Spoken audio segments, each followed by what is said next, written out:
এই পথিক, শুনো। কে কে আমাকে ডাকছে এভাবে? আমি পিছে ফিরে দেখো একটু। ও, আপেল গাছ!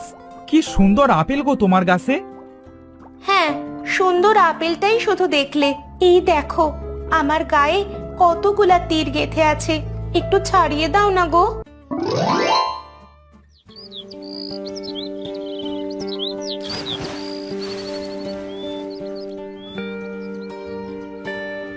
না, এভাবে আর সংসারটা মনে হয় চলবে না। এই নদীতে তো তেমন মাছ পাওয়া যায় না, আর নদীর মাছেরাও হয়েছে তেমন। আজকাল নদীর মাছগুলাও খুব চালাক হয়ে গেছে।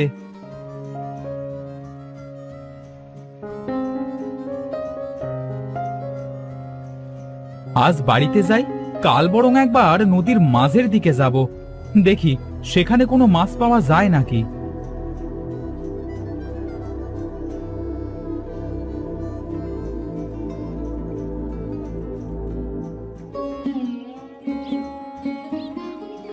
গিন্নি, ও গিন্নি!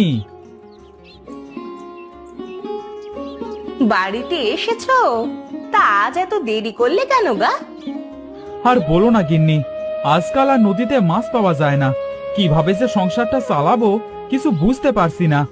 নিজের শরীরটাও যে দিন দিন খারাপ হয়ে যাচ্ছে। তুমি এসব নিয়ে এত ভেবো না গো। আল্লাহ আমাদের না খাইয়ে তো আর রাখছে না। আমাদের সংসারটা তো ঠিকই চলে যাবে।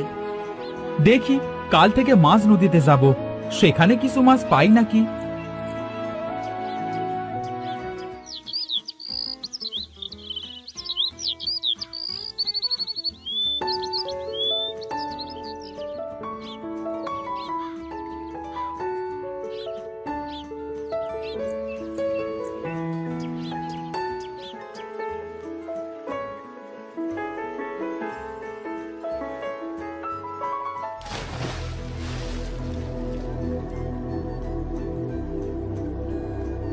না, এখানে আর মাছ পাওয়া যাবে না। দেখি একটু সামনে গিয়ে কোনো মাছ পাই নাকি।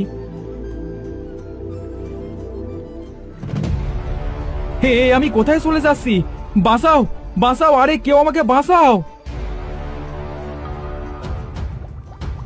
আরে এটা কি? পানির নিচে শহর! এটা তো সোনার শহর। কি সুন্দর সোনার গাছগাছালি, সব গাছে সোনার ফল। যাই তো একটু সামনে গিয়ে দেখি।